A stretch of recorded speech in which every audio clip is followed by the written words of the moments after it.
CBSE class 12 maths हमारा chapter है vector algebra और हमारा टॉपिक है वेरिएबल सेपरेबल मेथड।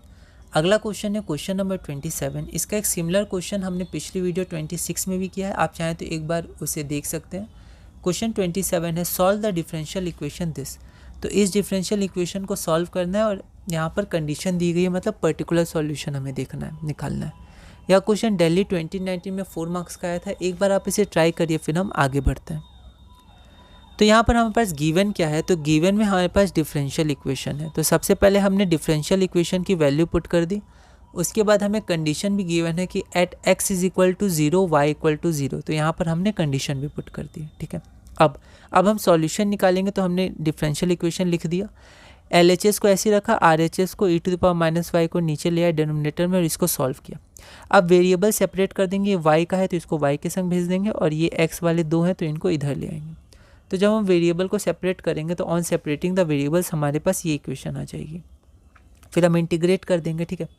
अब जब इंटीग्रेट करेंगे तो एक बार इसको इक्वेशन 1 मानेंगे, जैसे पिछले क्वेश्चन में इसको इंटीग्रेट किया था, है ना। तो सिमिलर है बिल्कुल। तो उसी तरह हम लोग 2 minus e to the power y को t मान लेंगे, डिफ्रेंशिएट करेंगे, ठीक है।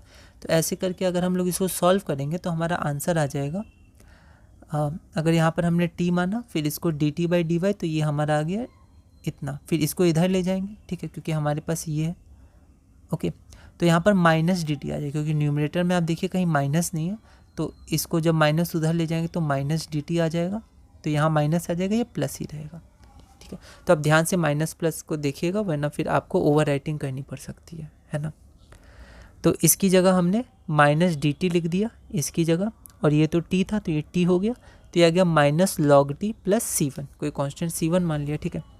तो यहाँ पर t, अब यहाँ आप ध्यान दीजिए, यहाँ पर t को मैंने मॉड में लिया है, ठीक है। पिछले क्वेश्चन में नॉर्मल लॉग t लिया था, पर यहाँ मॉड में लिया। आप चाहें तो इसको मॉड में नहीं भी ले सकते, आप ऐसे भी करके आगे बढ़ सकते हैं, कोई दिक्कत नहीं, पर मैंने मॉड में इसको ले लिया है, ठीक है।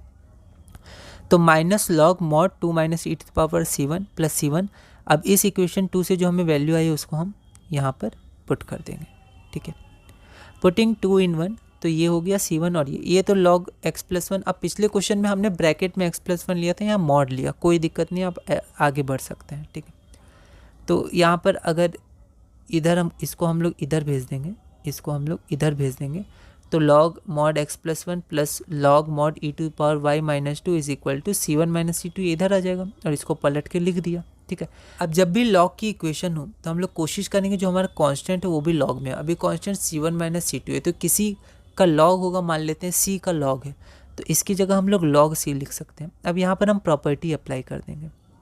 जैसे ही हम लोग यहाँ पर प्रॉपर्टी अप्लाई करेंगे तो log मॉड में इनटू हो जाएगा, क्योंकि log m प्लस n होता है, log m plus log n, तो log m plus log n हो जाएगा log mn is equal to log c। तो log हटेगा, आप इसको हटाइएगा नहीं, काटिएगा नहीं, तो ये हमारा इक्वेशन है, ठीक है। अब आप यहाँ चेक करिए, ठीक है। अब यहाँ पर जो कांस्टेंट c है उसको अभी हम पर्टिकुलर सॉल्यूशन लिखा तो नहीं है, पर क्योंकि कंडीशन दिया हुआ है तो पर्टिकुलर सॉल्यूशन हमें निकालना है। तो हमें पता है अगर x इक्वल टू 0 होता है तो y इक्वल टू 0 है, तो हम पुट कर देंगे। तो जैसे ही हम इसको पुट करेंगे तो हमारा जो c है उस c का वैल्यू हमारा 1 आ जाएगा, ठीक है। अब इस c की वैल्यू को दोबारा इसमें पुट कर देंगे, ठीक है, क्योंकि हम लोग को सॉल्यूशन चाहिए, ठीक है। तो mod of x plus 1 into e to the power y minus 2 is equal to c is equal to 1, ठीक है। तो अब यहाँ पर ये वैल्यू हमारे पास आ गई, ठीक है। अब यहाँ पर प्लस माइनस दो वैल्यू आई, अब हम प्लस लें कि माइनस लें, ठीक है। तो यहाँ पर अब हम क्या लें, तो एक बार हम क्या करते हैं प्लस लेके चलते हैं, एक बार माइनस लेके चलते हैं। तो जब प्लस लेके चलेंगे तो हमारा बिल्कुल पहले जैसा है, ठीक है। ई टू द पावर वाई निकाला और फिर ये लॉग की डेफिनेशन हो जाएगी यहाँ पर, या दोनों तरफ आप लॉग ले लीजिए, तो एक वाई की वैल्यू ये आएगी, और अगर आप -1 लेके चलिएगा तो एक वाई की वैल्यू ये आएगी, ठीक है। अब इन दोनों में से सही कौन है, तो आप x इक्वल टू 0 पुट करके देखिए y इक्वल टू 0 किस में आ रहा है। तो x इक्वल टू 0 और y इक्वल टू 0 इसमें आ रहा है, ठीक है। तो रिक्वायर्ड सॉल्यूशन ये हो जाएगा, ओके। अब एक बात और हम लोग ये भी कर सकते थे कि जब हमें यहाँ पर दो सॉल्यूशन मिला ना, +1 और -1 का, तो हम लोग यहीं पर x इक्वल टू 0 पुट करते हैं। तो अगर हम लोग यहाँ पर x इक्वल टू 0 पुट करें तो यहाँ पर आपका हो जाएगा 1, ठीक है, 1, ठीक है।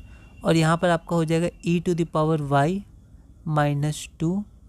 अब ये 1 से इंटू है तो 1 तो लिखेंगे नहीं, तो e to the power y minus two is equal to, ठीक है।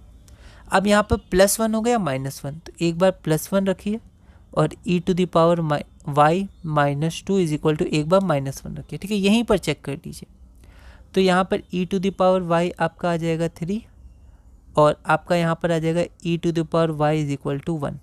तो y की वैल्यू क्या होगी, y की वैल्यू 0 होगी, तभी तो e टू द पावर 0 1 होगा, मतलब ये -1 वाला सही है। तो आपको उतना लेंदी नहीं जाना था, आपको यहीं पर लिख देना था अगले स्टेप में कि x + 1 times e to the power y -2 is equal to -1, ठीक है।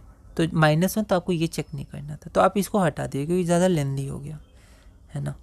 बाद में फिर ये ध्यान आया कि ये यहीं पर हम लोग चेक कर सकते थे, तो आप इसको मत लिखिएगा, यहीं पर डायरेक्ट आपको चेक करके नहीं दिखाना है। एक स्टेप +-1 लिखिए, अगला डायरेक्ट ये लिख दीजिए, है ना, क्योंकि ये वैलिड है। अगर कुछ रीज़न आप डालना चाहें तो डाल सकते हैं, ठीक है।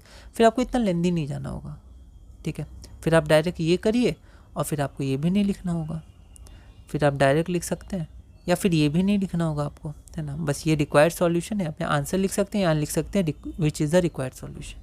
ओके, तो जब +- आए तो हम लोग एक बार चेक कर लेंगे, और जैसे पिछले क्वेश्चन में हमने मॉड लिया ही नहीं था, ब्रैकेट में करके आगे बढ़ गए थे, तो भी कोई दिक्कत नहीं। अगर आप इसको ब्रैकेट में लेके चलिएगा, सिर्फ ब्रैकेट में, तो आपका डायरेक्ट -1 ही आएगा, c = -1 आएगा, है ना।